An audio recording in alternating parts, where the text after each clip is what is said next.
Greetings all. Our next law is law of definite proportion. In previous lecture, we had learned about the law of chemical proportion or law of conservation of mass.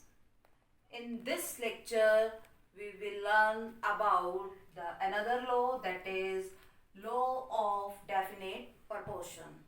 According to this law, a given chemical compound always contains its elements in fixed ratio and does not depend on its source and method of preparation. According to this law, a chemical compound or a given compound always contains its element in fixed ratio or in definite proportion. Therefore, this law is known as definite proportion.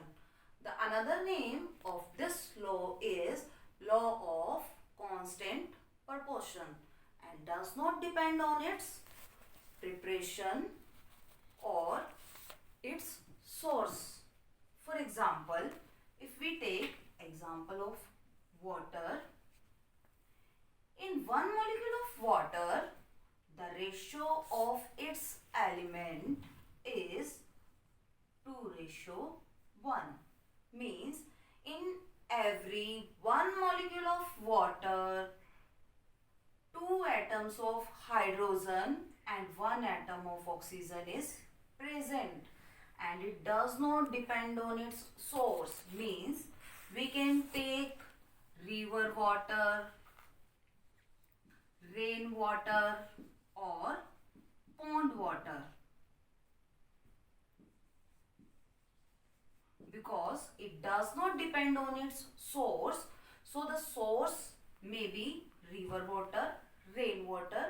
In every one molecule of water, the ratio of its element is 2:1 ratio. Or we take example of carbon dioxide. In case of carbon dioxide, the ratio of its element, that is carbon to oxygen, is always fixed, that is 1:2 ratio. That is always constant. Therefore, it is known as law of definite proportion. We can take the source of carbon dioxide, either air or the burning of fuel or by respiration. The source is any, that is its ratio remains fixed. This is known as law of definite proportion.